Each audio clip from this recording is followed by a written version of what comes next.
Loss aunty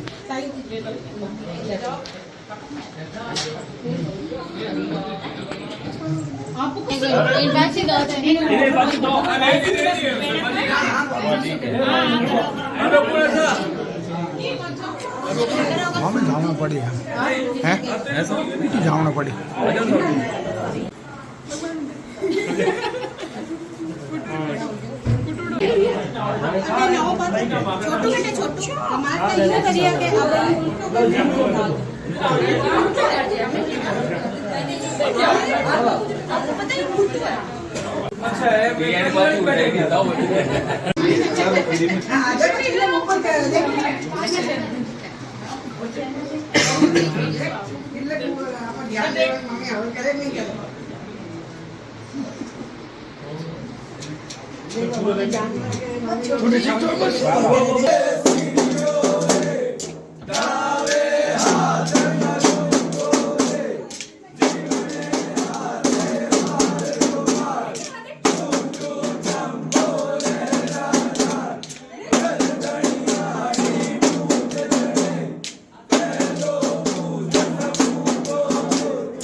बात परंपराओं की, और परंपराएं जब एक विकास की ओर ले जाती है तो उन परंपराओं का निरंतर निर्वाह भी होना चाहिए।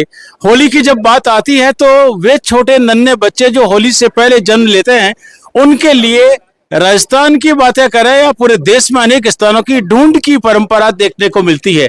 और ये ढूंढ की परंपरा होली से पहले वाली 11 से लेकर के होली का दहन जिस समय तक होता है, उसके साथ ही यह पूजा भी होती है। और ढूंढ कराने वाली जो टीम जिस तरीके से बच्चे की नजर को उतारने का काम कर रही है, और हम शहर के बिल्कुल भीतरी भाग में जहां पहाड़ियों के बीच में आए हुए रास्तों के बीच हम आकर के हमारी टीम के साथ जुड़े हुए हैं।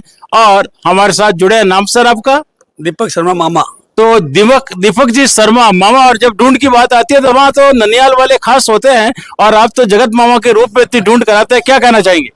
बस यही है कि टाबर की उम्र की बढ़ जाए, कोई निजर नहीं लगे और उसके स्वास्थ्य की भावना करते हैं हम, तो साथ स्वास्थ्य अच्छा रहे उसका। 24 समय आनंद का लाभ।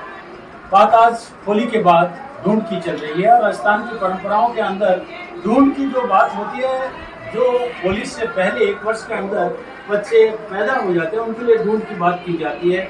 और हमारे साथ मनीष जी बोरा जहाँ ढूंढ के बारे में हमें वो जानकारी देने की कोशिश करेंगे जिसकी आज जन जन को जरूरत है।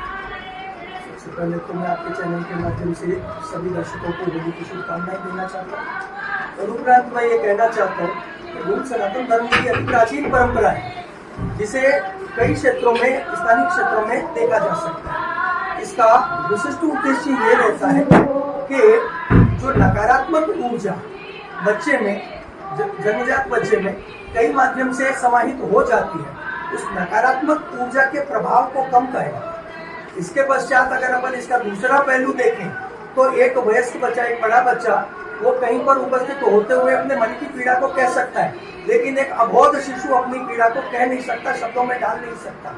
तो वो पीड़ा को निस्तारित करने के लिए ढूंढ का माध्यम लिया जाता है। और तीसरा इसका कारण ये है कि चंद्रमा के द्वारा प्रारंभ में, जन्म के बाद में बच्चे में चंद्रमा का सबसे ज्यादा प्रभाव रहता है। तो चंद्रमा जनित जो कारक है वो बच्चे के शरीर और मानसिक ऊर्जा को प्रभावित करते हैं, जिसमें सबसे ज्यादा नजर दोष, बंधन दोष, या जिसको हम मारवाड़ी में हमारे यहाँ बोलते हैं टोका लगना, जिसे बच्चा शब्दों में व्यक्त नहीं कर सकता, उसका निस्तारण इस ढूंढ के माध्यम से किया जाता है। सारी नकारात्मक ऊर्जा बच्चे के शरीर से क्षय करते हुए उसको आगे के लिए एक सकारात्मक जोन में लेके जाए, ताकि वह बच्चा अपनी सकारात्मक ऊर्जा का सही दिशा में प्रयोग कर पाए। इसके लिए ढूंढ का प्रावधान रखा। बिल्कुल। एक छोटी सी और बात जानना चाहेंगे कि ढूंढ जहाँ पहले लड़कों की हुआ करती थी, आजकल लड़कियों की भी ढूंढ होने लगी है, क्या कहना चाहिए? नारी का सम्मान तो संस्कृति का सबसे बड़ा आधार है। मैं आपसे इतना ही कहूंगा, यत्र नारीस्तु पूज्यते रमन्ते तत्र देवता। तो हमारे यहाँ तो देवगण सारे निवास करते हैं और आदरणीय प्रधानमंत्री जी ने नारी सम्मान को एक नई दिशा प्रदान की है। चलिए तो ये प्रथा सनातन धर्म में सदियों से आ रही है, युगों से आ रही है, लेकिन आदरणीय प्रधानमंत्री जी ने उसे एक नई दिशा प्रदान की है और जन जन इसके लिए जागृत हो रहा है। और नारी का जो ये पुत्रियों का ढूंढ का कार्यक्रम रखा गया, मैं खुद कहूंगा कि यह सर्वश्रेष्ठ कृत्य है। उनके अंदर भी सकारात्मक ऊर्जा का संचारण होना चाहिए, ताकि वो सशक्त होकर के समाज के उत्थान में, संस्कृति के उत्थान में और देश के उत्थान में अपना विशिष्ट योगदान प्रदान कर सके। बहुत बहुत धन्यवाद। आप देख सकते हैं कि जहाँ तिलक लगाने की बात होती है तो तिरछा तिलक जो लगता था फिर सीधा लगना शुरू हो जाता है, और एक विश्वास की जो बात होती है, सकारात्मक ऊर्जा की जो बात होती है, नजर से बचने की बात होती है, परिवार के सभी लोग एक साथ मिलकर के काम कर सके, एक दूसरे की पहचान नजरों से दूर हो सके, ऐसी ही बातों को लेकर के ढूंढ की परंपरा देखने को मिलती है। हम ऐसी ही नई जानकारी के साथ आपके साथ यूं ही जुड़े रहेंगे।